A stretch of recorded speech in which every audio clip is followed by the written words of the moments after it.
What is going on, everyone? And happy Ruby Tuesday. We are back. The Blitz Breakdown here on WPRI 12+. Check it out on the brand new app. You can watch us, too, on the Providence Journal website, as well as on YouTube. And I'm Eric Rueb with the Providence Journal, ready to have a show. And we got two new guests, two of the up-and-coming media stars in the state. First, Aniekan Okon from WPRI 12, the classical alum. He is back. You ready to go, Aniekan? Excited. Finally, it feels great to be on a Ruby Tuesday for once. Oh, yeah, this is going to be fun. And Ellis Santoro has been doing wonders down in South County. Everyone's like, Rube, you're everywhere. This kid has South County covered better than anyone, dominating on Instagram, just getting his job done. Ellis, thanks for coming in today. I appreciate it. Glad to be here. Yeah, we're going to try. We're going to try to pump some life into the kid and see if he can act his age a little bit and act less like a father like me. Guys, guess what? Regular season's over. It's playoff time. Best time of the year. Let's do it. Best time of the year? It may be, except we have to work every day. That's kind of the downside here. And we're talking all playoffs all day. We're going to talk about Division 2, 3, and 4 in this first segment. Then we're going to hammer down Division 1. We're going to get you with our picks. Jillian, super producer, not here. We got Emily on the 1s and 2s. Jillian did give us our picks, and they're feisty ones. So let's just get right into it. We're going to start with Division 2. Division 2 playoff seeding kind of came out, and there's not a ton of news except Wesley kind of laid an egg in its season finale. Wesley right now, they're down. They're not out. They still got the best quarterback in the state, still got this high-flying offense. But right now, you ready for a hot take? We're just going to start with one. Let's do it, yeah. Bulldogs aren't making the Super Bowl. Bulldogs are not making the Super Bowl. This team right now, I think they are not healthy enough to get there. And it's they can do it, obviously, but I just don't know if it's going to happen. With the way this division breaks down and the strengths and weaknesses of all these teams, I think every matchup's kind of a bad one for Westerly, and unless they get healthy, they're going to be in trouble. And I know, Ellis, you're down in South County. You cover the defending champs. They're one of those teams I'm looking at, like, why can this team come back and win another title? Because they have Dante Pino. He's the best player in the division, in my opinion. Maybe not. Landon Housser was good. But He's okay. But the thing is with them, he only gets like 10, 15 carries a game, which is kind of crazy. I keep seeing people saying he's going to get like 40 carries a game. That's right? me. That makes sense because of what he did last year. But they're using him. They run a wing T offense where they have two running backs in at all times. So, the whole point of that is the defense should never know where the ball's about to go. So he gets 10, 15 carries a game, but then he's also blocking for the other guys like 25, 30 times a game. And it's been great. The run game has been great. It hasn't missed a beat from last year. So that's why I think they can repeat. And I mean, after watching the Wesley game, West Warwick ran for like 300 yards, and if South Kingstown does it, they're going to be rolling. SK is good, and they're definitely a team I can think. Aniekan, there's a team you're looking at. Yeah, no, I think I saw them last week play Moses Brown. I like Woonsocket. The won against West Warwick. And I know West Warwick can run the ball really well, but I think Woonsocket, just the skill guys that they have on the offensive side of the ball, I think they're going to get the job done against West Warwick. And to add onto your hot take, I think Woonsocket's going to make it to the Super Bowl. Wow. You guys can clip that. Aniekan's just going to show up and like, hey, I'm just going to throw fire on everything. Here, you want an even hotter take? Whoever wins that game is going to win the Super Bowl this year. I agree with that. Write it down. Yeah. That's what we're going with. The biggest upset of the year is coming out of Division 2. Guys, moving to Division 3, I look at this bracket and I see two sides couldn't be more opposite, especially with the top seeds. Let's be honest.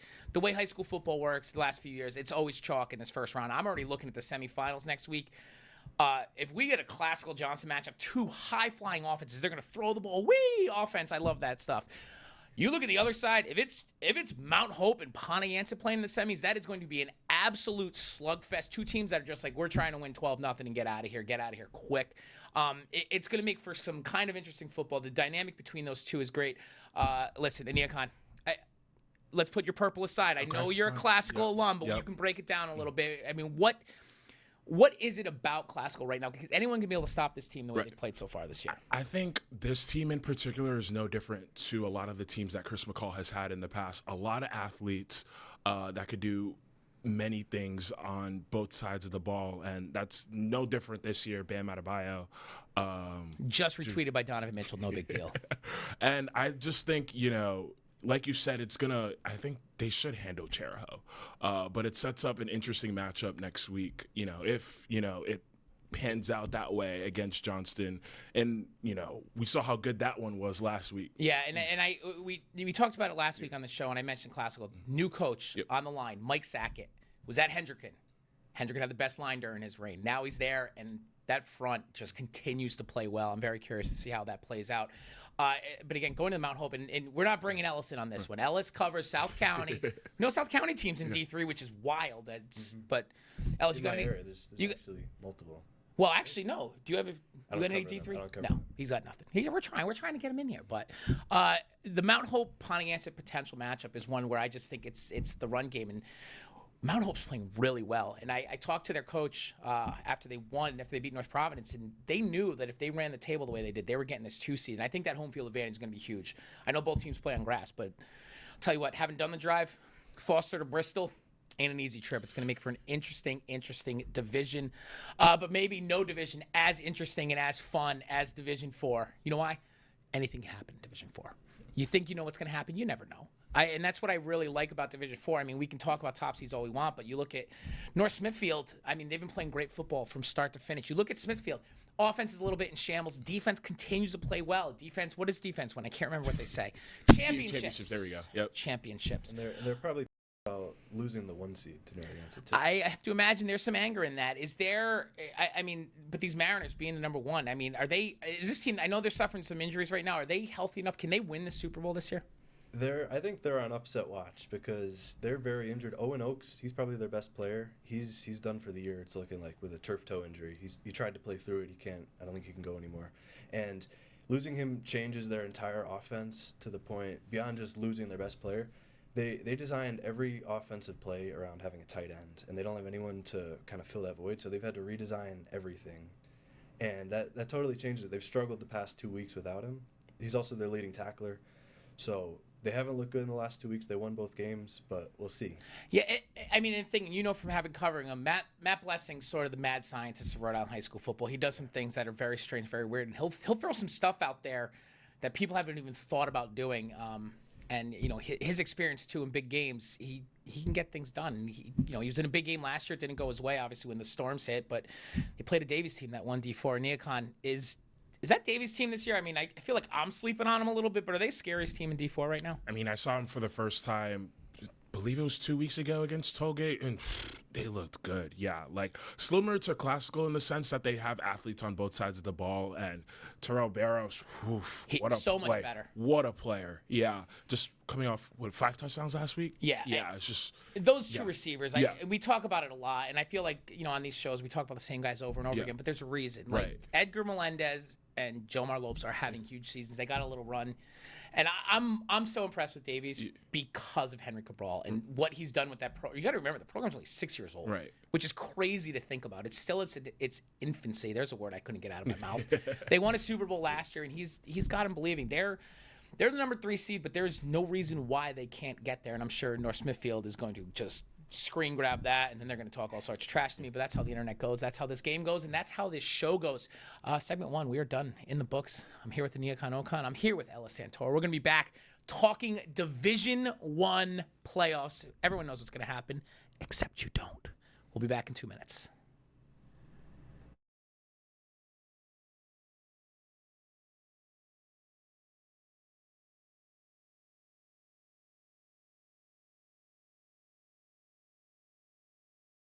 We are back here on the WPRI Blitz Breakdown.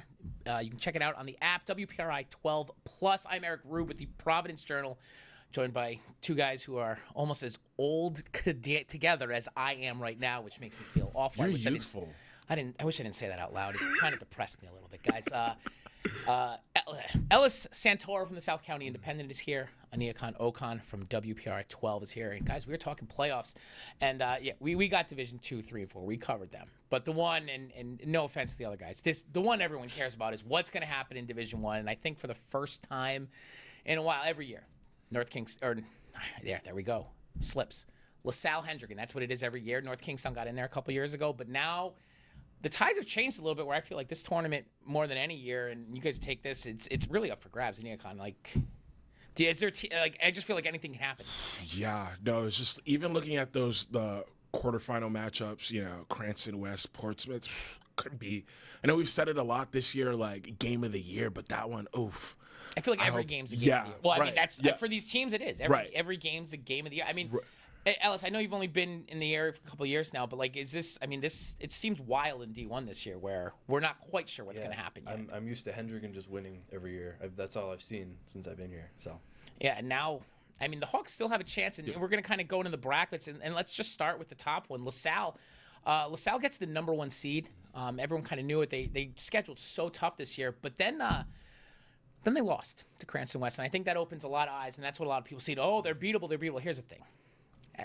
I think they're beatable. Every team's beatable, but I don't think Dan Copen's angry about losing. I think he's angry about losing, but now he gets to tell his guys all week how bad they are and how, like, hey, you guys got to be better than this, and you can't just expect victory. And like, this kind of helps, and also very sneakily, oh, whoops, we just set up the bracket, so now we are in an exceptional spot because you had St. Ray's losing to Barrington, and now all of a sudden you don't have to play St. Ray's, you don't have to play Hendricken, you don't have to play North Kingstown to the Super Bowl. And no offense to Cranston West and Portsmouth, those teams can go in there and beat LaSalle, but like, things are lined up for these teams right now. Like, is the way the bracket broke out, is that a good thing for LaSalle and Aniekan, or do you think it's bad? Do you think they're going to be on their toes and be able to kind of get through this? I think, to your point about taking that loss against Cranston West, I know teams go in and they don't want to lose games, but those losses could be taken as teachable moments. And I think for LaSalle, like, it's going to be important for them to use that as a reset. It's a good thing they got that 1 seed, but all right, like, we're not as good as we think we are, and it's like, all right, like, let's rally up for this home stretch and hopefully get back to the Super Bowl. Yeah, and I'm curious too. This Portsmouth Cranston West game is going to be very interesting this week. We'll talk about it in the pick segment, but those teams are going to be battling so hard, and then they got to reset, and now you got to play a team that's been dominant all year. And you look at that bracket, okay, maybe it is a little bit easier, but this bottom half of the bracket, we got St. Rayfield playing Hendricken in a quarterfinal match. I can't imagine this is Hendricken. Keith Croft tell you, we don't care who we play. Yeah. They care a little bit. This is not the matchup they wanted. Yeah. St. Ray's is probably the most individually talented team in the state, and if they're not, number 2 is the number 2 overall seed, and that's North Kingstown. Ellis, you've been all over the Skippers all year. What's different about this team, this Skippers team, from this year versus last year? Well, they're a run-first team, which I don't know the last time they were a run-first team. I saw a stat which is interesting. Jack Diano has 3 touchdown passes all year. He's a great quarterback, but 3 touchdown passes. Nick Stafford has 17. Chris Tranello has 7. They've never really been a run-first team, and it all starts with their offensive line. And Greg Kerwin is blocking as a tight end, and they've planned this all basically to beat the private schools. When they lost to Hendricken in 2023 in the Super Bowl, they were outrushed something like 250-20, and from that moment they've prioritized building an offensive line. And it's paying off this year. Yeah, I'm really curious to see if North Kingstown. I mean, the emergence of Nick Stafford has been remarkable, where he's gone like, okay, he's going to be a nice little running back, to now, like, I think Jeremy Seady's the most talented, but I don't think there's a player that's having a bigger run in the state. Who's going to get the Super Bowl is the question. Like, everyone's going, oh, who are you picking? Who are you picking? We're not going to get too deep into the picks. Right. We're not going to break the bracket down. But I mean, Aniekan, with the way it's set up, who's in the Super Bowl for you? I mean, are you just going chalk, or you think it's going to be a Hendrick and LaSalle rematch? Remind me, what was the score for that Hendricken NK game earlier in the year? It was like 12-3. It was kind of gross. Hendricken won that. Yeah. Okay. On a time crunch. I feel like this is almost a cop-out answer, but it's just like, it almost like every year it's just like LaSalle Hendricken. Like, it almost like, I know Ellis isn't going to pick those two. Who you got, Ellis? To make the Super Bowl? Make the Super Bowl. Well, I can't pick against NK versus LaSalle. That's what you want to see from your local newspaper right there. But you know what? I think Hendricken. I'm still waiting for Hendricken to play their best football. Last week or 2 weeks ago, I posted a video. I said, "Is Hendricken cooked?" And everyone's like, "Oh!" And I didn't even say a thing about Hendricken being cooked. I think this team's very talented. I think they can win games. If they play like they did last week, they're not going to. I think Hendricken. I don't know if this is the year. I think we're going to see a North LaSalle Super Bowl, but it's going to be interesting to see how it all plays out. But not nearly as interesting as how our pick segments is going to play out. We're going to put the boys on the fire. We're going to make some picks. We'll be right back in 2 minutes.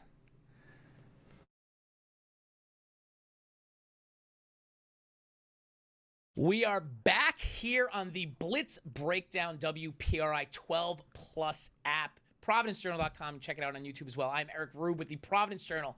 Aniekan Okon from WPRI is here. Ellis Santoro from the South County Independent is here. It's the pick segment. Super producer Jillian not here. She's on vacation, but guess what? We made some envelopes. She sent them to me. You probably can't read them because they're really bright, and that's how lights work sometimes. But guess what? We got her picks. And no one's been picking games better than Jillian. She knows ball. We all know that. Guys, we're going to get to picks. Are you ready to do this? Yep, let's do it. This is the pressure cooker here. We got the backyard brawl starting us off. We got Woonsocket taking on West Warwick, the 5-4 matchup in Division 2. And Aniekan, what do you see? Who do you like? Well, earlier in the show, I said Woonsocket is going to go to the Super Bowl, so it'd be weird to kind of go against them now. So see, if I'm you going to were, go Woonsocket. But if you were smarter, you would have picked the other one. Then you can't be wrong. That's next level thinking. Ellis, who you got in this Division 2 matchup? Well, I live in West Warwick, so I'm inclined to pick them. But I liked what I saw from Woonsocket when they faced SK, to be honest. They put up a lot of points, so I'm taking them. That is how you make a pick right there. You can tell the first time in, he knows what he's doing. Guys, here's the thing. Woonsocket, West Warwick, they are two terrific teams. They're both playing very good football. West Warwick was so good. Their running game, Nathan Pacharka, Nick Andrewchow, the way they run this football, they're great. And this is a team I think is destined to win the Super Bowl. But that's not going to happen because Woonsocket's winning this game. The Villanovans have Patrick Munger. They've got a healthy defense. They are ready to go. I am taking Woonsocket to win this game. Let's see who Jillian took. We have the envelope.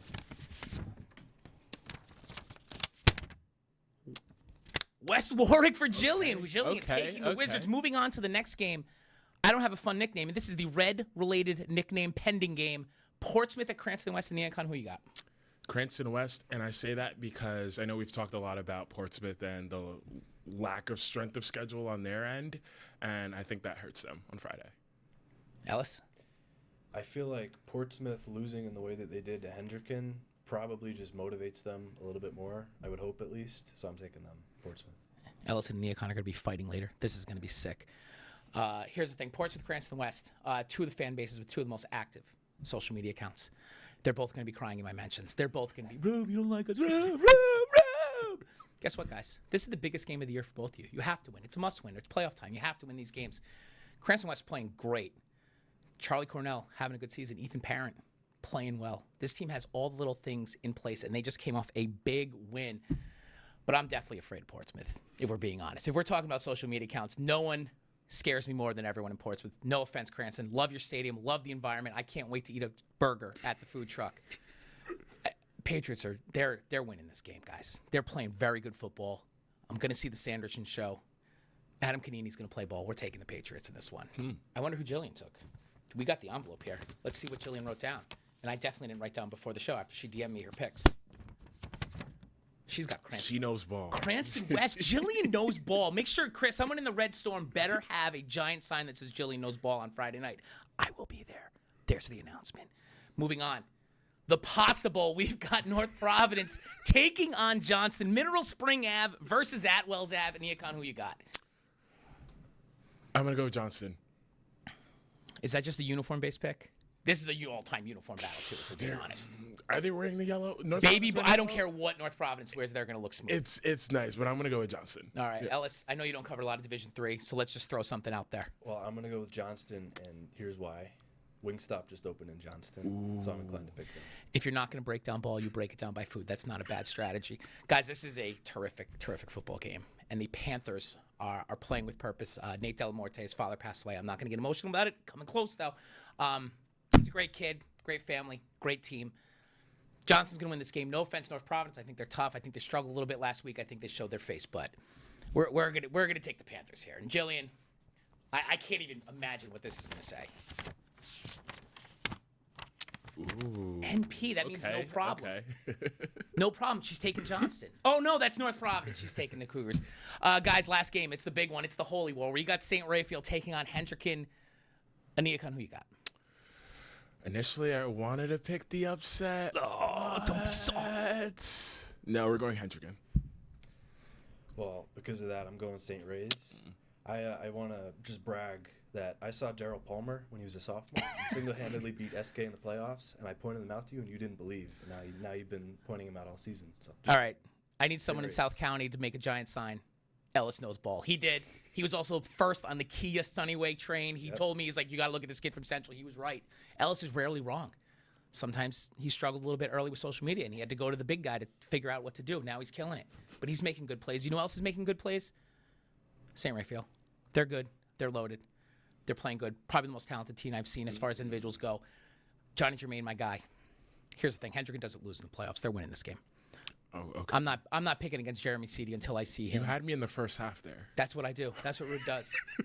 We're going. We're cooking. We're taking Hawks Plus. I don't want the man gate yelling at me on Instagram either. That's the big thing. I'm just trying to dodge social media hate. What's Jillian trying to dodge? Nothing. She knows ball. We all know that. Hawks. She knows. She told us last week, take the team that has the best player on the field. That's Jeremy Seedy. Hopefully he'll be healthy, 100% ready to go. It's going to be a wonderful week of playoff football. Aniekan, thanks for coming in. Absolutely. Ellis, thanks for not scaring the people and coming in too. Guys, it's been a fun week. We got playoffs coming up. A busy Friday night. Make sure you check out WPRI's The Blitz, 11:15. Thanks for watching the show. We'll be back next week.